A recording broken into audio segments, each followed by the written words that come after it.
up, everybody? Welcome into the College Chaos Podcast. Garrett Ross and Jack Mackenzie here. Jacob Wilson behind the scenes, making sure we look good and sound good. And, man, there has been a lot going on since we last joined everybody.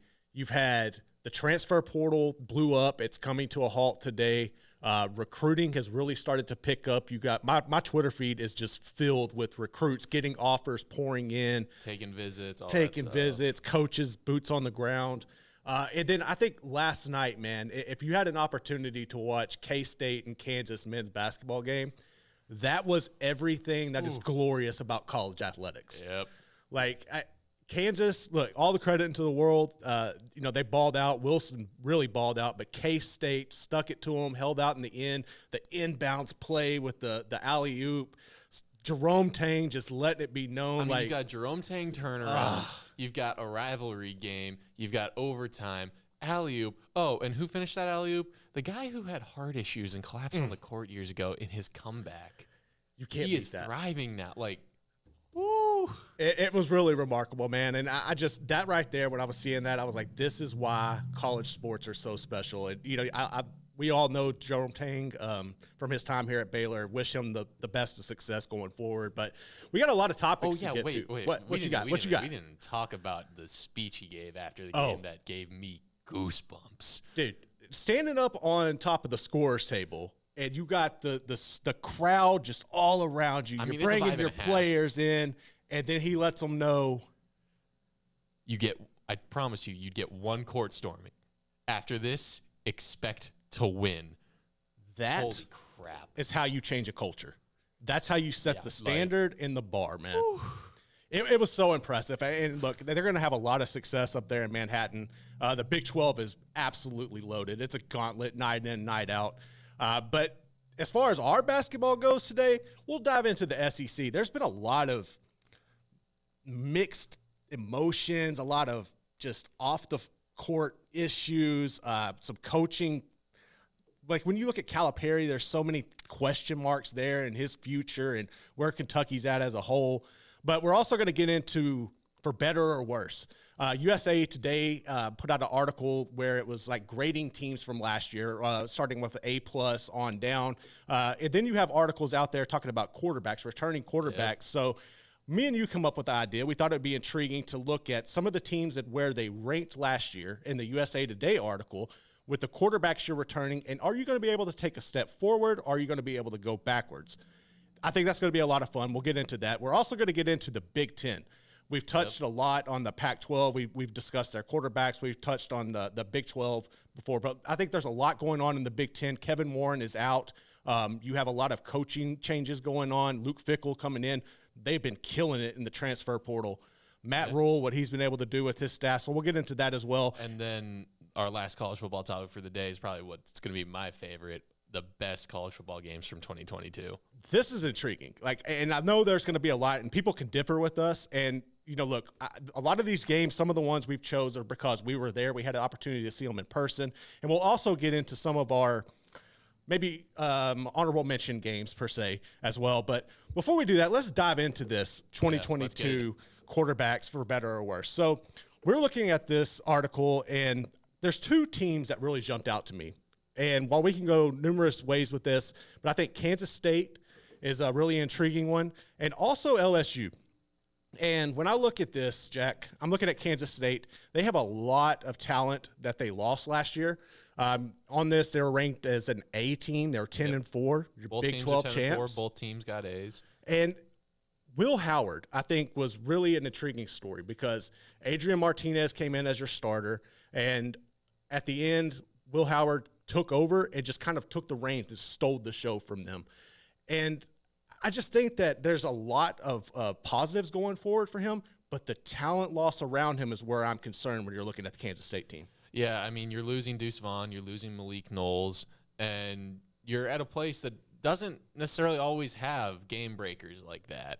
So how they replace those guys, how much they have to end up relying on Will Howard taking that step forward and becoming the guy there, that's going to be a big thing to watch going into next year. I think one positive, though, and when I say this, take it with a grain of salt because we saw it last year at Baylor, Kansas State is returning all of their offensive linemen. That's big. And that's very big, but can they take advantage of it to where Baylor was not able to take advantage of it for the most part? And then as far as your receivers go, last year there were times where Malik Knowles was unavailable. I think you can go back to the Big 12 championship game probably being the most notable, but you're able to kind of add, and not necessarily, I don't know if you're going to be able to replace him, but you're able to bring in Keegan Johnson from Iowa. He did a lot of great things in when he had an opportunity to catch the ball. Yeah. So I think he's posed for a breakout season. You actually can spread the ball out and throw him the rock. So I'm interested to see. And then you also got Phillip Brooks coming back. He had some production last year for the Wildcats. He was really overshadowed by Malik. But now that he has an opportunity to step up and grow into his own player, I'm really looking for him to flourish at that position as well. Yeah, I'm with you honestly there. I have faith in this Kansas State program. I do think they will reload better than most. I don't expect them to have complacency and issues with returning players on that offensive line like, say, Baylor did this past year. And I just think that Colin Klein's their OC, right? Yes. Just he's been there. He knows I think he knows what he's doing in this conference. I think he knows what he's doing with young quarterbacks. And even though at this point Will Howard's not that young, he's been on campus for how many years?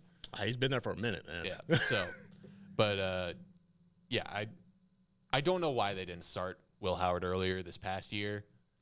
I remember when Adrian Martinez went out when they were here in Waco. I was like, oh crap. Yeah. When your starter goes out, and then the backup comes in, and you're like, I think the odds of my team winning just went down. That says something.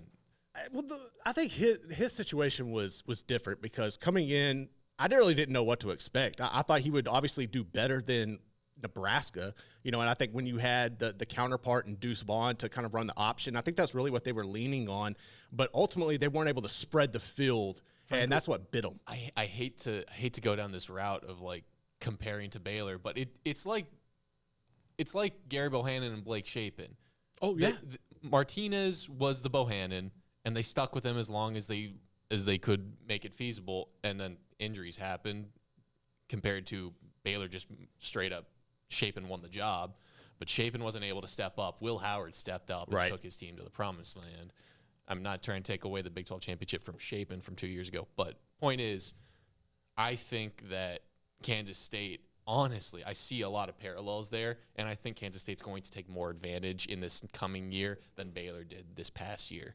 Well, I would hope so. I mean, I think that when you look at what happened with Baylor, everybody's looking at that saying, well, we can't let that happen to us. And, I think that's really a situation where I don't see Kansas State doing that. But my real concern is, how do you replace a player like Deuce Vaughn? I mean, this guy was so electric. He was really the face of your program for so long, and he did so much. I mean, even the answer is you don't. You don't replace Deuce Vaughn. There's not another Deuce Vaughn or Darren Sproles walking through that door immediately. Chances are they'll get one eventually, but they're not going to get one for next year. Like, I don't think anyone on their roster can do what Deuce did. No. So it's just about trying to replace the different parts. Do you have a running back who has the game-breaking speed and the vision of Deuce? Do you have another running back or a slot wide receiver who can play that role in the passing game and maybe run routes out of the backfield that stress the defense in similar ways? And just overall, can your offense shift from more centered on Deuce to more centered on Will Howard? I mean, it's going to have to. I think you're going to see more of a balanced attack this year, but they were able to address the issue in the transfer portal. They brought over Trayshawn Ward from Florida State. This is a kid that balled out over there for 2 seasons, who ran for over 1,200 yards, averaged 7.2 yards a carry. I think that's really impressive. Okay. And then you put him behind an experienced offensive line and a program who was known for pounding the ball. I think he's poised for a breakout season. You also have DJ Giddens coming back. This is a kid that was a freshman last year. He did really well. Done your homework. I know. He did really well in kind of sparing Deuce when he would get tired. But this is a cat that's 6'1", 212 pounds. So he's a big man. He's big, man. So I'm interested to see what they can do there. But as far as taking a step forward, taking a step back, being idle, when you look at Kansas State, I'm more concerned about the defense than about the offense. Oh, definitely. I think they're going to lose some guys in the secondary to the NFL, or at least to guys who are trying to go to the NFL. So, but I think you and I are fairly in step on Kansas State, at least more so than other teams we're going to get to here in this segment. You think they're idle? They stay the same? Take a step back? I think they will be competing to be in the Big 12 championship game. Do they actually make it there, and do they win? I don't think they win it again, and I think it's going to be tough for them to make it there. But, I mean, who knows? They should be competing for it. They should. I think they're going to take a slight step back, but I think the following seasons when you're going to see them really rebound. But another team that's really interested is LSU. Yep. And look. Oh, boy. LSU really exceeded expectations, like without a doubt. Brian Kelly coming in, you have that first loss to Florida State, really gut-wrenching in the Superdome where you don't lose a lot of your games. But if you go back and look at that final drive, how they were able to march the length of the field, and while they weren't able to ultimately score and win, I think it kind of set the standard that we're not going to give up. We found our identity. We just found it a little too late in this ball game. But this is a team, dude, where this year you had 2 freshmen on your offensive line. You're playing in the SEC against defensive linemen that are, I mean, just bred to go to the NFL. And they held their own. And while their running back room didn't really live up to the standard that you see traditionally with LSU, I think that they were solid. But there's so much more room to grow. Now, Jalen Daniels, I wasn't sure about him. Yeah, let's get to the QB part of the piece. He was very hit or miss all season long. He had his most productive season, though, since his freshman year at Arizona State. He had 68.6% completion rating, threw for almost 3,000 yards. But this is where it really stands out to me. 17 touchdowns to just 3 interceptions. That is remarkable. That's pretty efficient. And your receivers, Keyshawn Boutte, who was supposed to be a star, was so damn absent most of the year, it was absurd. But he still put up numbers like that. My big thing with Daniels is inconsistency, maybe not inefficiency, but inconsistency and injury risk. His play style has a higher injury risk. He's not a super sturdy looking dude. Like you saw when he hurt his ankle in the year, that's when LSU really started struggling. Yep. Because that took away a big element to his game.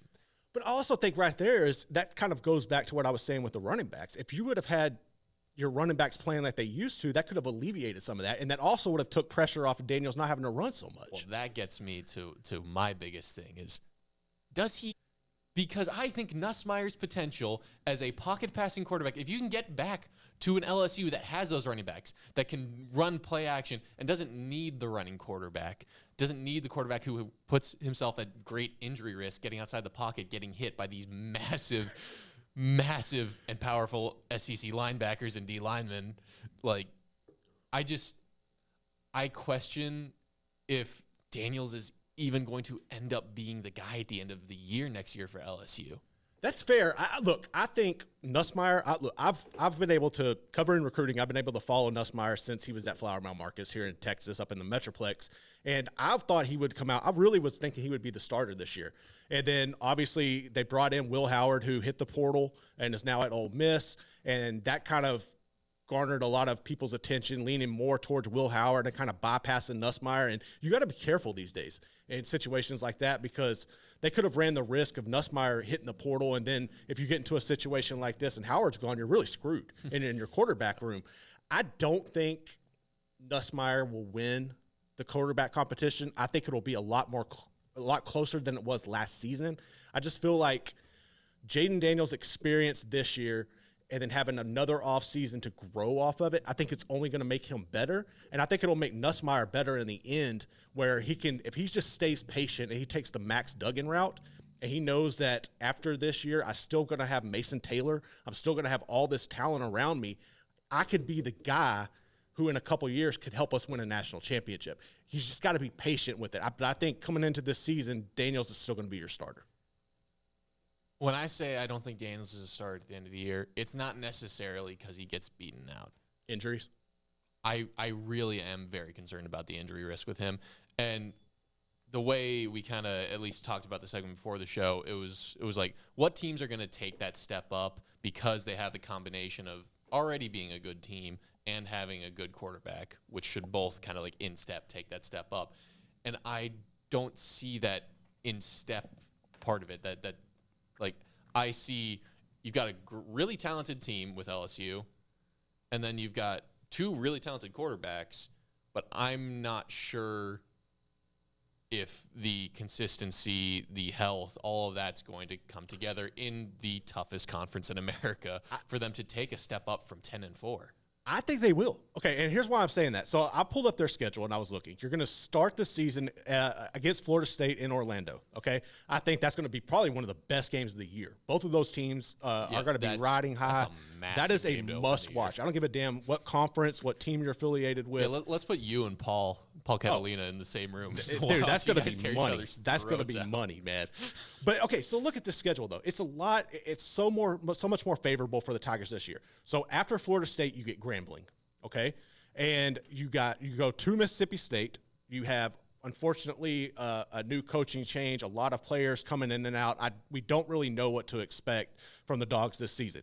You have an Arkansas team coming in who – that's always a tricky matchup. I mean, the battle for the Golden Boot, I think LSU there should be the favorite 9 out of 10 times, but Arkansas scares the hell out of me because they're always that's the game they get up for, while LSU's like, okay, cool, this is just another game. Yep. Then you go to Oxford against an Ole Miss team who they're so hard to figure out. They're so inconsistent, and I like Lane Kiffin. I think he's fun. I think he's one of the greatest trolls in college football, but sometimes it just does not translate on the field. Yeah. Then you go to Missouri, you host Auburn, you got a new coach there, really a whole new regime in general. You got Ron Roberts coming over to take care of the defense as well.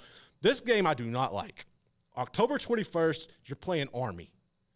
Yeah. I do not like that matchup for LSU. That's one that you run the risk of getting upset. I say I like it better for Brian Kelly than I would have for Orgeron. I think to beat Army, you have to be disciplined, and I think Brian Kelly brings more discipline. He does. That's not even arguable. But let's be real. The only game that I feel is like a certified loss on this schedule, no matter what, is at Bama. I disagree. I couldn't disagree with you more. Really? I could not disagree with you more. I do not trust Milroe replacing Bryce Young. That kid cannot throw to save his life. Now, he might develop and get better, but when it comes down to it, he can run his ass off. But I do not trust him in the passing game, especially against – all you got to do is spy him with Harold Perkins. It's over. I still just don't see Bama losing 2 in a row, especially with the second one being at home. I do. That's where we're going to differ on that one. By the way, guys, do you remember David Pollack, basically declaring Georgia the new national power right to Nick Saban's face? That's true. I think that he, awoke a monster, because you don't just say that with Nick Saban. I mean, how giving you the death stare? I think. I think he's gonna. How can you gift the inventor? How can you gift the inventor of rat poison that much rat poison? You really can't. Like, honestly.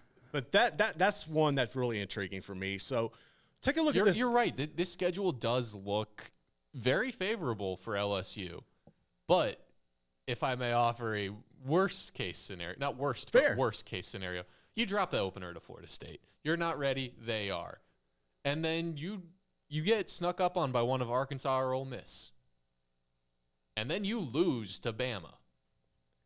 And you have to count on making sure Florida and A&M haven't finally, and this is a step, sorted some of their crap out. All of a sudden, you're 10-4 again, and you're not in the SEC title game. It's plausible. I just don't see it happening. I don't, and I think it really goes back to what you said a while ago about the discipline and the mindset and the culture change that is brought on by Brian Kelly. And I can't deny that, which is why I say, honestly, the schedule does look favorable for LSU. You might be converting me here. I'm telling you, man. I still don't trust Jalen Daniels' health or Nussmeier's development in that combination of those two things. That's fair. I think both Daniels of them goes out and Nussmeier isn't developing. Like, that's what I don't like.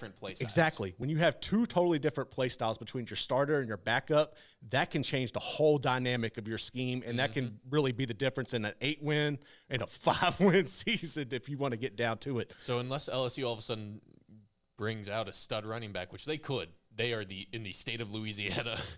They're bringing back all three guys, and I think they're going to get a lot more comfortable. You're going to see them develop a little more, but they're still not going to have that Leonard Fournette, Darius Guice style back. They're just not going to have that this year. But I feel like real quick we should jump into some other teams. Yes.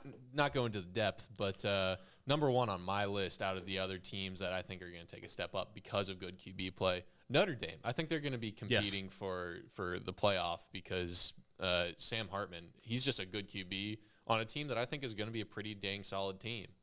They are, and their schedule was released today. They're going to play, I believe they're going to play at USC, and they're playing another really tough road game. But that's going to be intriguing. And I think that he is an elite quarterback. And what I really like what Marcus Freeman has going on over there. I was nervous the way the season started. At Clemson, that's it. Yeah. And I was nervous about the way their season started, but they did a really good job of turning it around. And I'm really happy. I like Marcus Freeman. I'm not a big Notre Dame person in general, but him, I will support him night in and night out. They also play Ohio State. And the more Dude, I look at their schedule is brutal. Yeah, I will say I do expect them to take a step up from they were graded out as a B and went 9-4. I expect 10-3 from them. Honestly, I expect 10-3 from them. So that's usually about their standard. If that's enough of a step up for you, then we can call it a step up. They're at least a team to watch in this regard. They are. I think when I'm looking at this, one team that's going to have, and unfortunately, I think they're going to take a step back is Tulane. They had an A+ season this year. You lose your running back to the NFL. Michael Pratt was really solid, but I don't see them having the type of, like, I don't see them being a consistent program. I think they're going to be one to watch in the American going forward, but I don't see them being able to replicate what they did this season. So I see Tulane taking a step back there. Similarly, I'm going to say two teams at one time, say one's taking a step forward, one's taking a step back. I do not know which one is going to do the step forward and which one's going to take a step back, but Washington and Oregon, one of them is going to step up, the other one's not. Michael Penix Jr. and Bo Nix. I would say Washington takes a step up. I think Oregon, I'm interested to see what happens there because now Dillingham is gone. What's your offense going to look like? He did an excellent job with Bo Nix. And while Bo Nix had looked really good this season, I remember the Bo Nix from Oregon, and that's the one from Auburn, and that's the one I'm kind of waiting to resurface.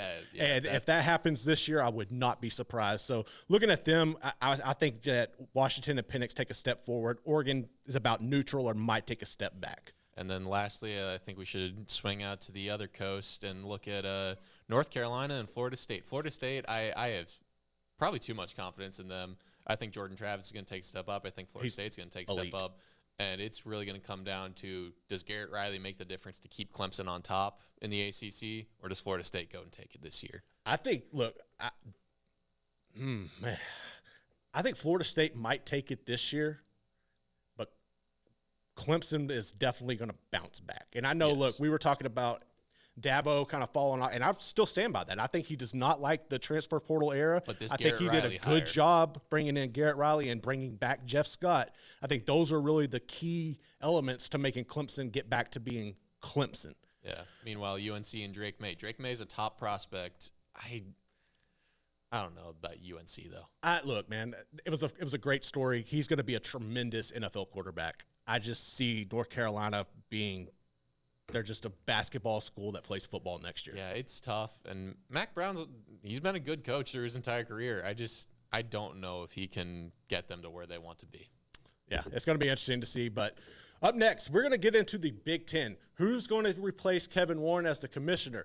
Luke Fickell's on the trail right now, just torching the transfer portal. Is Ryan Day on the hot seat? We'll get into that next here on the College Chaos Podcast.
Welcome back into the College Chaos Podcast. Garrett Ross, Jack Mackenzie here with you, and it is now time to talk some Big Ten football. Oh, yeah.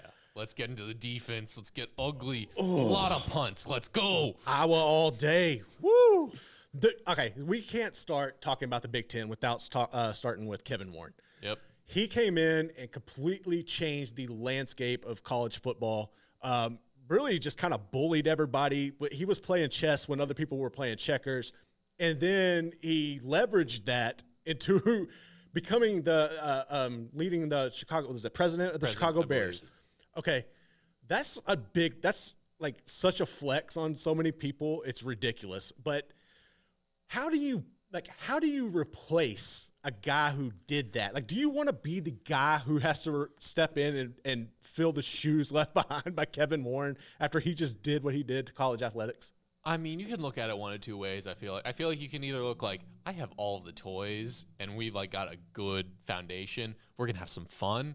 Or you can look at it like, if I mess around with this too much, we can fall off from the SEC, and I will be the worst thing that ever happened to this conference. I just think it's so risky. Like, I would not want to be the person who directly follows him up.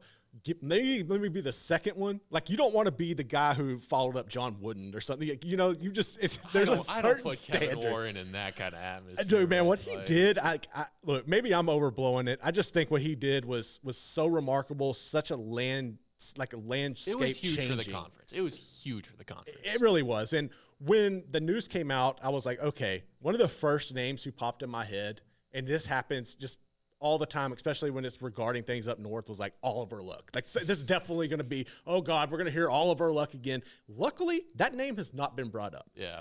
Until you brought it up. Great until job. I brought it up. Great So job, I put Garrett. it out there in the world. There you go, Oliver Luck.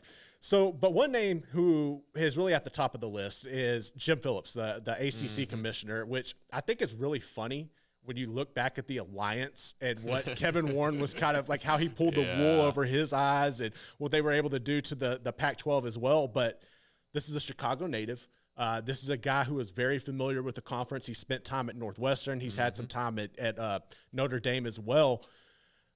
I think he would be a great fit because you already know what the standards are. You know what to expect right now in the current landscape of college athletics. I think it's almost biggest for the future dominoes that it could push over. He has a relationship with Notre Dame, who everyone and their mother feels like fits better with the Big Ten than the ACC. He's coming from the ACC, which would destabilize the ACC probably. All of a sudden, you like stuff comes in play if you take him from the ACC, I feel like. It does. And it comes in play earlier than I think we would be expecting the ACC to come into play. I don't think that if he came in and took the job that within 2 or 3 years. No, I feel like Notre Dame. I don't think he could, even with his ties. I don't see him bringing Notre Dame into the Big Ten. I don't. I think Notre Dame is so. I think the ACC falls before Notre Dame comes. But I think if he is with the Big Ten when the ACC falls, and I'm saying when, not if. That's it's probably going a down. bold statement, but then I feel like that's great for the Big Ten. So maybe they eye the future with Phillips. But there's some other names that I feel like you kind of always have to mention when jobs like this come up. Who's sticking out to you? He's not sticking out because I think he's going to get the job. He's just sticking out because it's Gene Smith. Oh, definitely. I mean, definitely. Like he's an establishment. Ohio State has been running the conference because it's all about football. And who's been the best at football up until the last 2 years? Ohio State. Who are you apparently a homer for? Apparently Ohio State. I'm apparently an Ohio State homer, which, I mean, they had the best, some of the best uniforms in college football, but, other than that. But, yeah, so Gene Smith, his name pops out to me. Jennifer Heppel, who was apparently a finalist last time this job was open from the Patriot League, especially just because getting a female in that position of power, that would I feel like some people would be bargaining for that more. But the name that's like absolutely number one sticking out to me, it's got to be Mark Silverman, the Fox television executive. That would be an intriguing move, just given the landscape and really the massive deal, the TV deal that they've just put together with the Big Ten. I think knowing that aspect and that side of things and all the loopholes would definitely be beneficial. I just don't know. like from day-to-day details that you're dealing with school to school, how familiar he would be with that. But at the same time, we've seen in the Big 12, Brett Yormark come in. He had no experience whatsoever, and he's completely He's got more changed. experience that's like Silverman's experience. And I just wonder if the academic side of the Big Ten, because they have to be approved by the presidents, I believe. If they kind of make a play to get a president in that commissioner role, or if they're like kind of getting uppity and being like, we're not just about chasing the money, even though that's all it really should be about at the end of the day, because that's what the business is, as sad as it is for me to say that. So, like, I think they should go with a guy that's more like Silverman, but I wonder if the Big Ten presidents are going to push for more like another president or a chancellor. Or it's intriguing that you brought that up, because kind of reverting back to Phillips and his situation, he was a candidate before Warren the first time. And what really kind of did him in was the votes from the presidents. But now there's been such a mass change of the guard across the conference that you have so many new faces. And I believe there's only like 2 presidents in place that were there from the first hiring when Kevin Warren was brought on. So it'd be interesting to see if that kind of went into Phillips' favor as well. One name that is kind of intriguing to me is UCLA AD Martin Jarmond, because you're bringing the Bruins in. You have the connections from the West Coast. And while you have that LA market, I feel like his ties in the community could help them expand more out there. So that would be intriguing as well. But do you turn the keys over to someone who's brand new? Probably not. That's the one thing that's kind of hesitant to me. It's an interesting option they've got. It's a very interesting option. It really is. But look, regardless, I think that whoever replaces Kevin Warren, they're going to have big shoes to fill, but they are going to have one hell of a conference that they're going to be representing. They've got some toys to play with. And I want to start with this when we look at the teams here. And I broke this down. Getting into the conference a bit more. Let's get into the meat back potatoes. to the gridiron. So, okay, I broke this up into my dark horse team, a team that I feel is most intriguing, my favorite, and then we're going to get into some stuff with the Buckeyes. But I think my dark horse team this year is Wisconsin. I like what the Badgers do from a traditional standpoint. I've always respected what they do as a culture, their brand, Camp Randall, just the ground and pound. I don't know what it is. I've watched them play LSU a few times and just pushed them to the brink. And there's been so many times where they were the better team and just didn't get the win. But I have so much respect for them. And then you bring in Luke Fickell, and what he's been able to do, he's going to change the way they really do things from an offensive standpoint. I think you're still going to have that base run, ground and pound attack, but you bring in Tanner Mordecai from SMU. This kid is phenomenal. He could torch you through the air and with his legs. I've been able to watch him since high school here in Waco. I'm 110% supportive of that kid. You bring in Nick Evers as well. And then the icing on the cake, Phil Longo.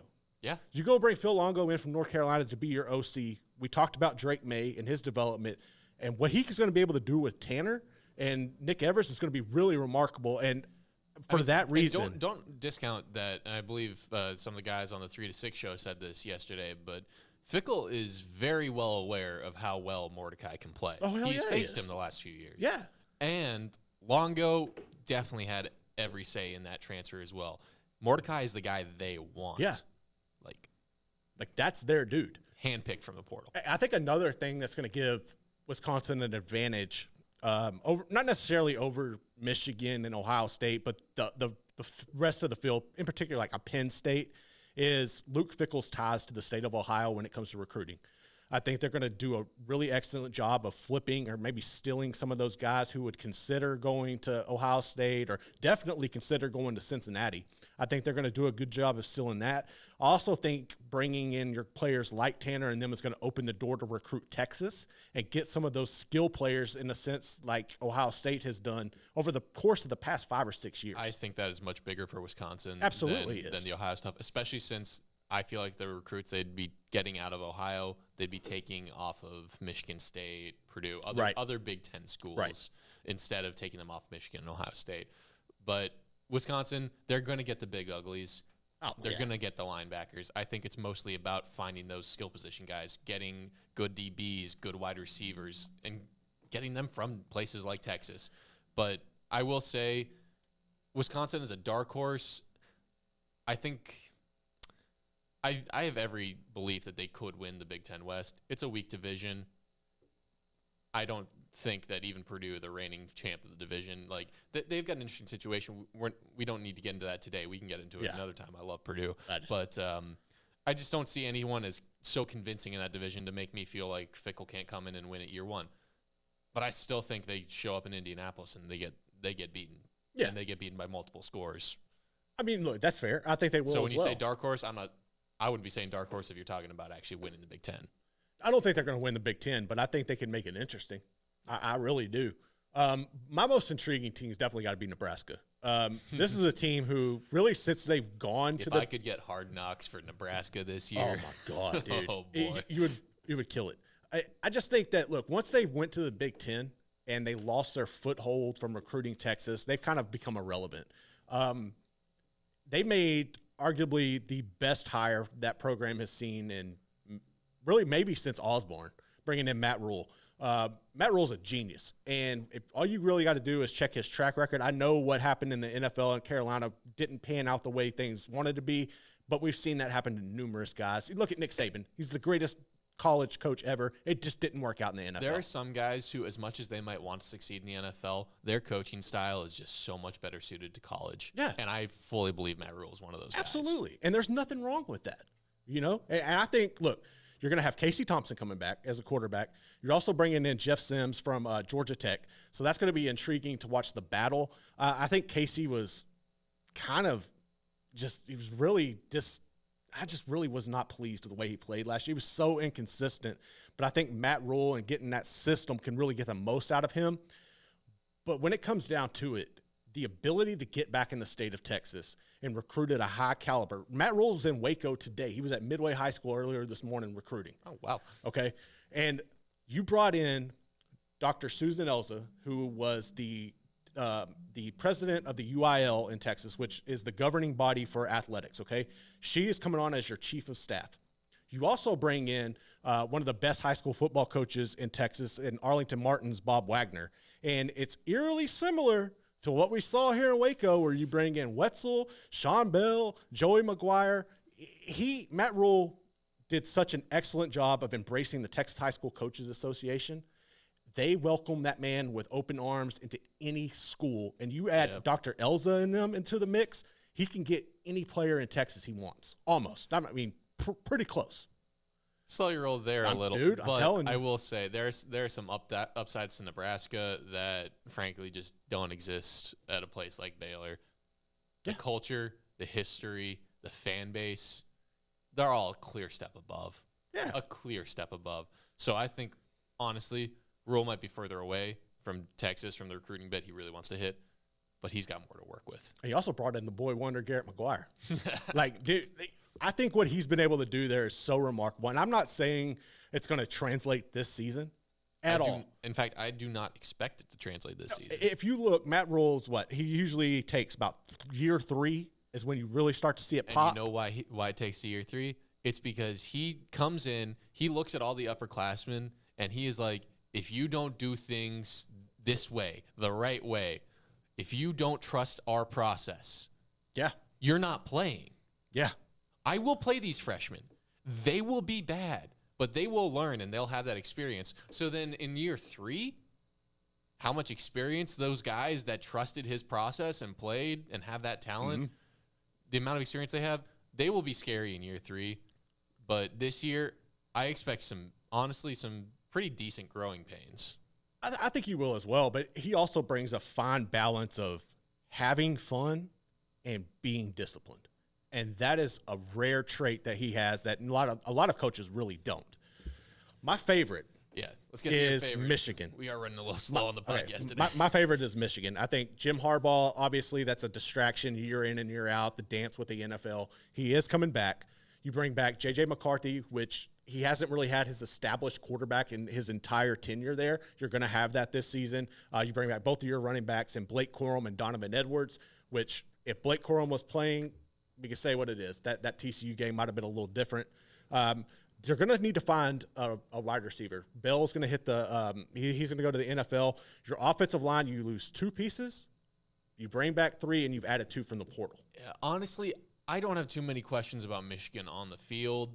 I've got many, many more questions about the Michigan athletic department. Yeah. And how Harbaugh coming back was announced by Harbaugh and the president of Michigan, of the University of Michigan, not the AD. Right. And I just don't think that AD is long for his job.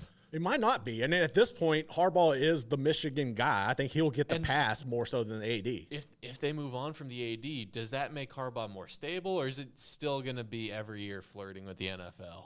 Well, if they move on from the AD and Harbaugh says, maybe I don't get out of coaching, I'll slide into the AD role. Could that be a possibility? That'd be interesting, but I don't see it personally. But I had not thought of that. I mean, it's just something to keep in mind. But this is what? where you get down to the nuts and bolts. Yeah. Is Ryan Day on the hot seat? That was my big question. That was my huge question, because honestly, you know how much the game means to those two schools. Yeah. Losing 2 in a row. That's brutal. And remind me, how many national championships does Ryan Day have? 0. And how much has he shown that he can do at least what Urban Meyer did? It's been rare. It's been slim pickings. I also don't think that has too much to do with the competition level, because you should still be able to beat Michigan. Especially with the playmakers you have. Yeah. Like, player for player, their roster is significantly better than Michigan's. So, is he one of the best and most successful coaches in college football today? Yes. Is he what Ohio State wants and frankly needs? Probably not. Okay, what is their – all right, in order for him to keep his job this season, what do you think their record needs to be? It needs to be whatever beats Michigan and gets them in the playoff. Yeah. That's it. I'm not going to put numbers out there. It's beat Michigan, be in the playoff. So if he loses to Michigan this year, is he gone? Yes. I don't think he even gets to coach the playoff game if they make the playoff while beating Michigan again. Which would probably Which I don't think happens, but that would be weird. But honestly, you lose 3 in a row to Michigan, I don't think you get the playoff game. So if he doesn't coach the playoff game, then that's probably going to mean Brian Hartline, who was just named your offensive coordinator, is going to be your head coach. Do you see a situation or a scenario where shit hits the fan, Ryan Day's fired, and Hartline comes in and takes over? Does he stay the head coach, or do they look a different route? I think they have to look, because I just don't trust Hartline's lack of top-level coaching experience. Like, yes, he's probably the best single position coach in the country, especially one of the best recruiters in the country for the position he's supposed to recruit. Without a doubt. But the man hasn't been calling plays. The man hasn't been managing a whole team.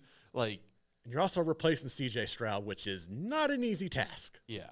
So I honestly think they'd go another direction with the almost belief, maybe possibly even telling Hartline, when this guy's finally done, we're looking at you. Right. If you keep up your success.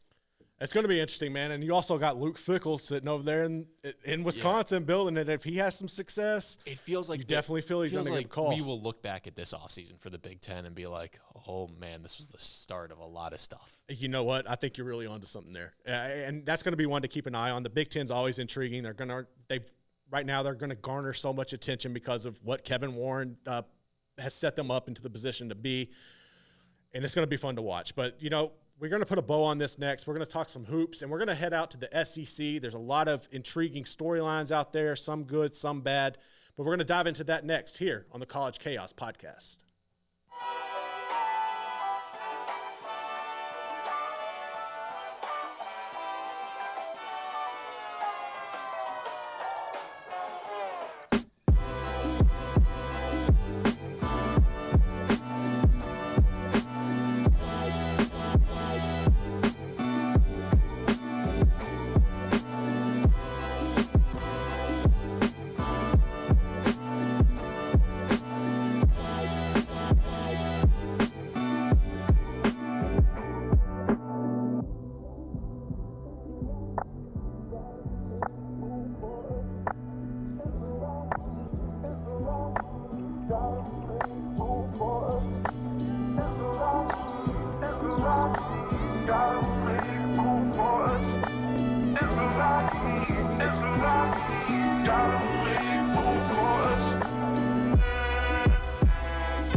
Welcome back into the College Chaos Podcast. Garrett, Ross, Jack Mackenzie here with you. And we were going to get into our favorite games or best games that we saw from the 2022 season, but due to time constraints, we're going to save that for next week because we want to try to really get in a basketball segment every time. And we've really dove heavy in the Big 12, and rightfully so. It's the hands down the best conference in America when it comes to college basketball on the men's side, and the women's side is really starting to get that way as well. I mean, the SEC is solid on the women's side, but you're starting to see more parity there as well. But let's do that. Let's talk a little SEC basketball, Jack. And there's been a lot of good games. There's been a lot of intriguing storylines. The one team that's really stuck out to me the most has been the issues at Kentucky with Calipari and Oscar Tshiebwe calling the team out. And I know they got a big win last night against Georgia. But overall, when you look at this conference, man, what's really standing out to you? Well, obviously this week you've got the sad news surrounding Alabama and Darius Miles getting kicked off the team after being charged with capital murder. And I believe it's said that he provided the gun in that case. We're not going to dive too deep into that, but Bama's the leader in the clubhouse right now. They're 6-0 in conference. They're ranked number 4 overall in KenPom with the number 12 offense and the number 6 defense. That's one of the best combinations in the country. Surprisingly, Tennessee's ranked higher. Tennessee is actually ranked higher in KenPom with the number 1 defense and the number 45 offense. So those are the two top dogs, but everything seems to be surrounding Alabama because they've been putting on a show this year, man. They've won 7 in a row. They're 16-2, and on top of those the KenPom figures I already said, they've got the number 2 strength of schedule. So they are 16-2 on a 7-game winning streak with one of the toughest schedules in America. I mean, they've beaten Houston, they've beaten Arkansas and Kentucky. They did lose to UConn on a neutral court, and they did lose at home to Gonzaga. But I mean, they have challenged themselves this year, and now they're just looking to run the table in the SEC.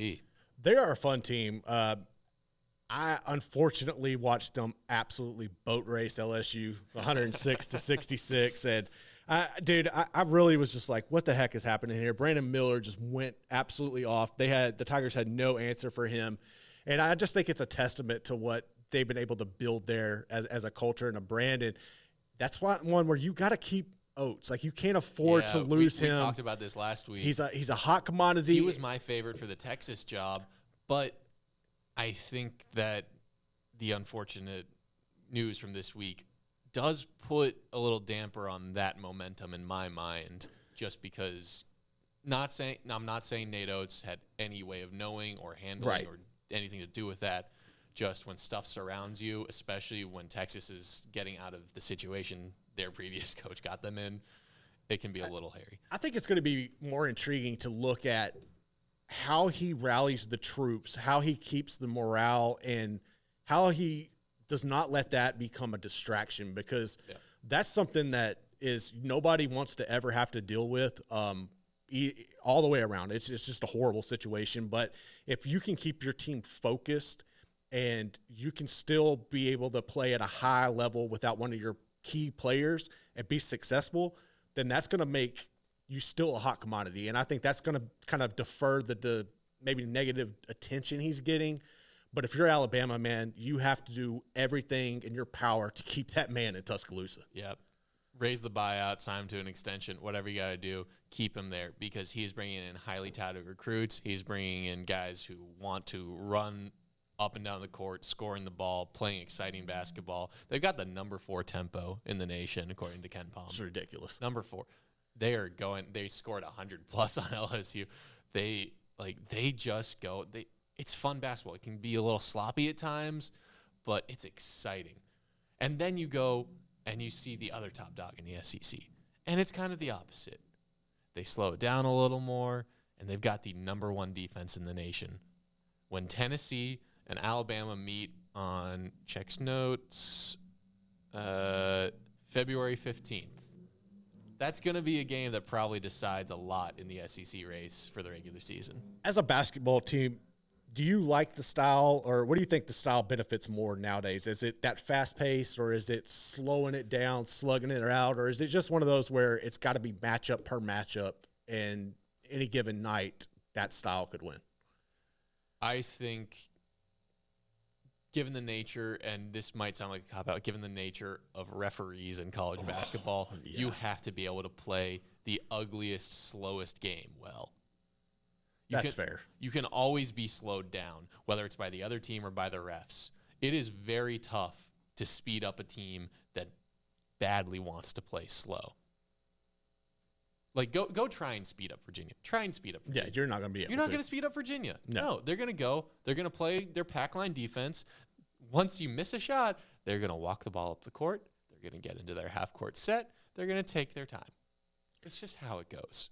I was thinking about this, and because there's a lot of talented coaches in the SEC, and if you were being recruited right now and you had to go to the SEC, is there one coach in particular that you're all in, like you're going to go play for that guy? And is there a guy out there that you're like, you know what? I don't care what your track record is. I do not want to be a part of your program.